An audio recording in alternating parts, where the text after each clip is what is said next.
Hey, welcome back. Today we're talking with Dr. Julie Poteet, who is in practice in Atlanta, Georgia, with My Eye Doctor, opening up a location there. Is it another location there soon, Julie? It's a new store at New Toco store. Hills in Atlanta, so we're really excited about that. So Awesome. Yeah, very cool. And you also do, like, look, we were just chatting before the show. So you've got a heck of an introduction here on, you're currently on the board of the Ocular Wellness and Nutrition Society. You've listed several other boards, optometric associations, nutrition associations. So you do a lot. You're a fairly busy gal for also being in practice. You mentioned you were speaking and writing and you do a lot around the nutrition and wellness space, and you have for a lot of years. Is that right?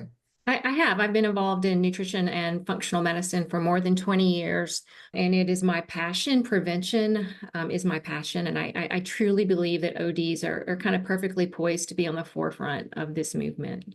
Okay. Why, tell us a little bit more about that. Like, why do you think that is? Why do you say that? You know, so as a profession, I truly believe that we are spoiled with this incredible technology that we can image the retina and the microvasculature non-invasively on every patient. And it is an amazing teaching tool to show patients their retinal photography. I mean, I am a firm believer in prevention is worth a pound of cure. And we, in the words of my dear mentor, Dr. Stuart Richer, we need to repair the roof before it starts raining. And we know that supporting macular health, supporting the retina through nutrition, and this is all based on NIH data, really can help prevent things like macular degeneration. So I'm passionate about preserving vision. And I think that we ODs are blessed to have the tools right at our disposal to easily, start that dialogue with patients. Okay. So yeah, I can remember the first time I ever had my retina imaging done and saw it. I didn't realize that's what they were doing. Like the very first time they did it, I didn't realize what the result of it was going to be. And then they come in and show me this thing. I'm like, you just took that picture? Like, so it was pretty amazing. That was years ago now, right? But so it's been around for a while. But you're saying that you all as a profession are able to leverage that in a lot of different ways to get into more preventative care. How does the nutrition piece play into all of that? So, we are one of the few specialties, unless there's a frank deficiency, we are one of the few specialties where prescribing a nutraceutical is our standard of care Mm. for one of our most devastating eye diseases, macular degeneration, the most common cause of irreversible vision loss after 50, based on the NIH and their randomized controlled trials, the ARIDS trials. It is our standard of care to prescribe a nutraceutical to slow the progression.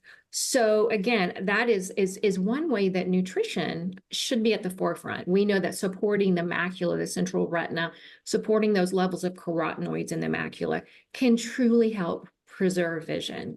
And diet is the most powerful kind of weapon at our disposal to do that. So I am passionate about prevention. I think that to save sight is powerful, and I don't take that for granted. And there's good data now to support early intervention. That's great. So you're talking about your passion and this preventative wellness, preventative care. How do you see that? Like what overall is like, what change are you looking to make in the world? How far out do you want to take? Like what, essentially like what is your overall vision for this passion that you keep, you've been promoting for all this time? What would just, what would be the most fulfilling vision you can see for your work getting out there and being implemented? Well, Eric, I like to in life. I love baseball metaphors, but I like to swing Mm, towards the swing for the fence.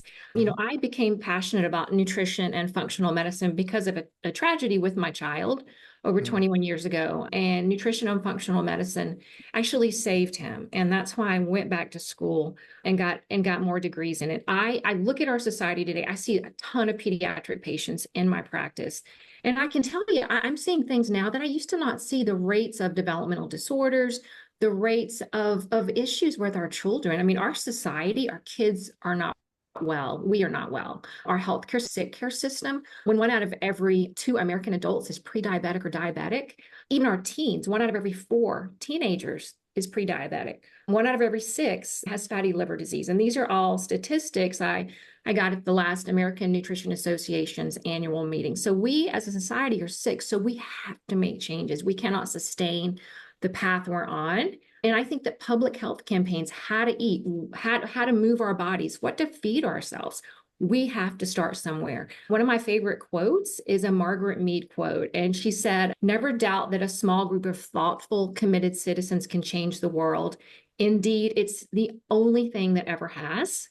And so, again, I think that we have an opportunity to change the world. I had a pediatric patient the other day who I see as a patient, and his dad was actually in my examination chair. And I was showing his dad his retinal imaging, and the little boy got up from the seat and comes over and he says, "Dad, come here. I'll show you what Dr. Poteet's going to say. She's going to look at this spot and she's going to tell you this is why you need to eat your green vegetables." So, I mean, I preach this all day long to my patients, and I think, is anybody really ever listening? And then that kind of affirmation just keeps me going. So it's got to start somewhere. And again, I think ODs are perfectly poised to do this. Okay.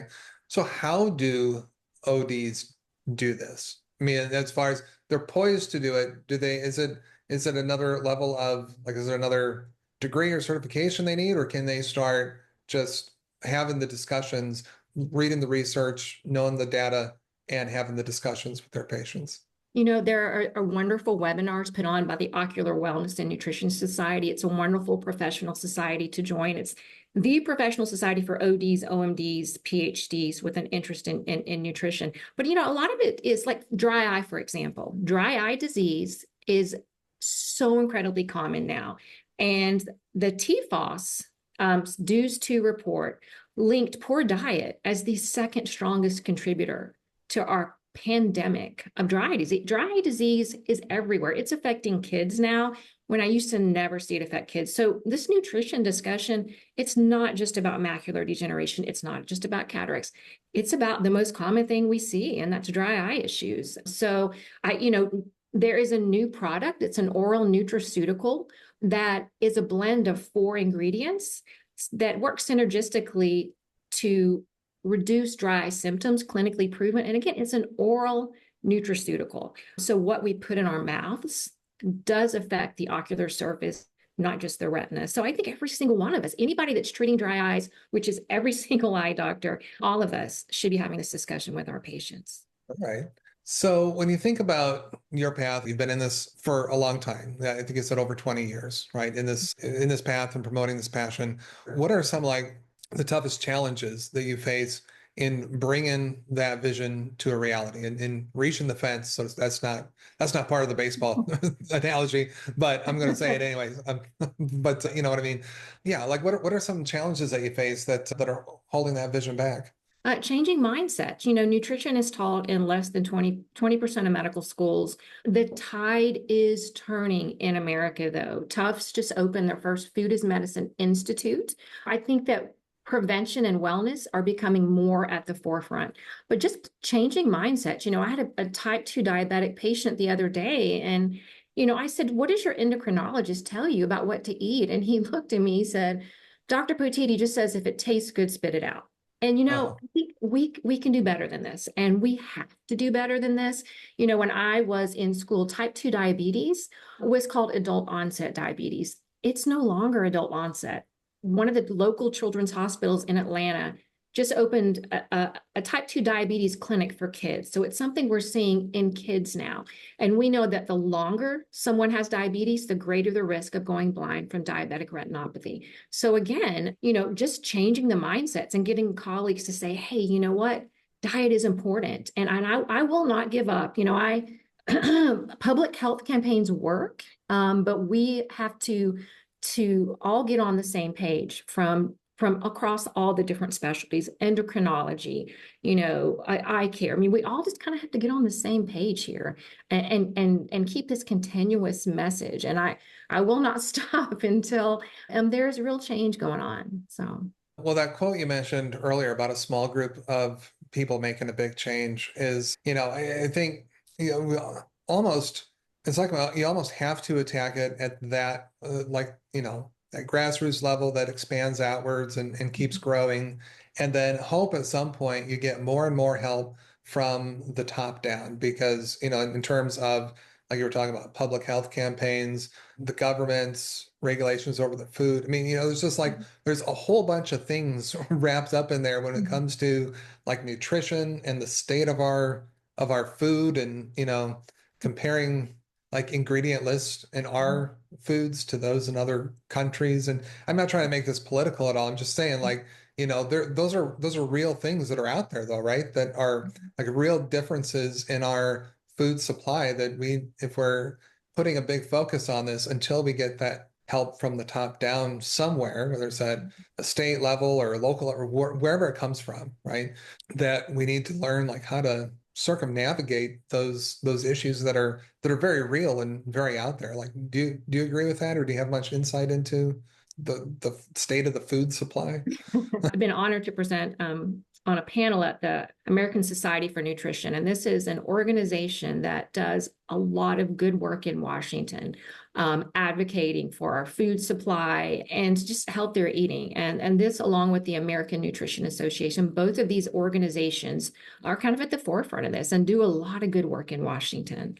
Good, good. So yeah, so you're part of those. So we definitely have great advocates out there then to help, like I said, kind of even and not even the playing field, but just get that help and support we need from both directions, and hopefully it meets in the middle. It makes a big positive change over time. Absolutely. What would you say? I mean, you probably have a ton of them, but what would you say so far has been like a major victory or success that's been really meaningful for you in your career? I look at our profession and each patient I see, everyone has a story. Everyone that I see is an opportunity to try to make the world a little better. And I think that in life there are big accomplishments, but the accomplishments that keep me going and keep my passion, the fires of my passion burning brightly is each individual patient that comes in. I had an elderly lady shuffle out. She's 89 years old, shuffle out the other day because she's kind of got that shuffle when she walks. And she grabs me and she gives me a hug and she whispers in my ear. She said, Dr. Poteet, every year I look so forward to coming to see you. I feel like you're the only doctor I have that truly listens to me.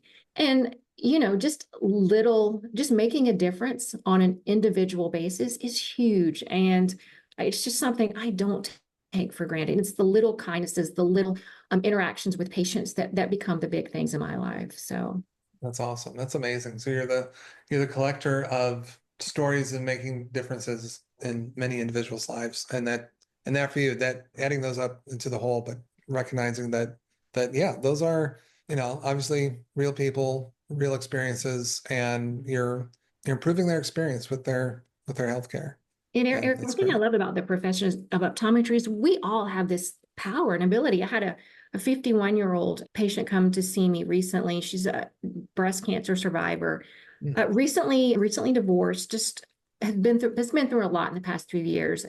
And she sat in my chair and she said, Dr. Poteet, I just want a new me. I want to make changes. I've always wanted to wear contacts. I've had glasses since I was 8, but I've just been told my eyes are too dry and now I've got presbyopia. I'm just not a good candidate. And I was like, you know what? We get this one great life. Let's go for it. Let's try. And we ended up addressing the dry eye, getting her in a good multifocal contact. And when she was walking out of the office, the exam room, her final follow-up the other day, she was crying and she was putting her hand over her heart saying, thank you so much. Thank you. And like we all do this on a day-to-day basis. We all have this opportunity. We get this one great life. And I don't take it for granted, the power of changing sight. I used to, but I just don't take it for granted anymore. I feel like we are incredibly blessed as a profession to be able to touch people's lives like this. So yeah. Very nice. Well, hey, I know we're running short on time and I want to be respectful of yours. So, in closing this up here, what is maybe, I always ask this usually at the end of every episode, and this may be something you've already mentioned that you just want to reiterate or elaborate a little bit on, or maybe this sometimes it gives people a spark and they think of something new. But if you had one piece of advice you'd give to other optometrists on their journey, what do you suppose that would be? I just want to urge my colleagues, just never take it for granted what we do. Never take it for granted. And just going to, we change lives. And I'm just going to kind of end it with a story. I had an opportunity to go to Washington, D.C. with my husband and help lobby for the U.S. GLC, which is just foreign aid for other countries. And I was sitting in this huge auditorium listening to the keynote speaker. And the keynote speaker was the former head of NATO, and I always mispronounce his name, but Admiral James Stavridis. And I sat there in the audience looking, thinking, what am I doing here? And this admiral, former head of NATO, ended his keynote speech saying, I have sent warships into battle, but the most profound moments of my career is sending medical ships to serve. And the most profound moment of my career is observing an optometrist in a remote village helping a child with high myopia C. And that's powerful. Helping people see is powerful, and I don't take it for granted. I used to, but I don't take it for granted anymore. So I just kind of, urge my colleagues to just kind of be proud of what we do. It's a big deal. So, and I'm proud to be part of this profession. So, Well, we're proud to have you in it. This has yeah. been great. So thank you so much for all your time today. I appreciate it. And hopefully our paths will cross again at some point in the future. Thanks, Eric. Thanks. Take care.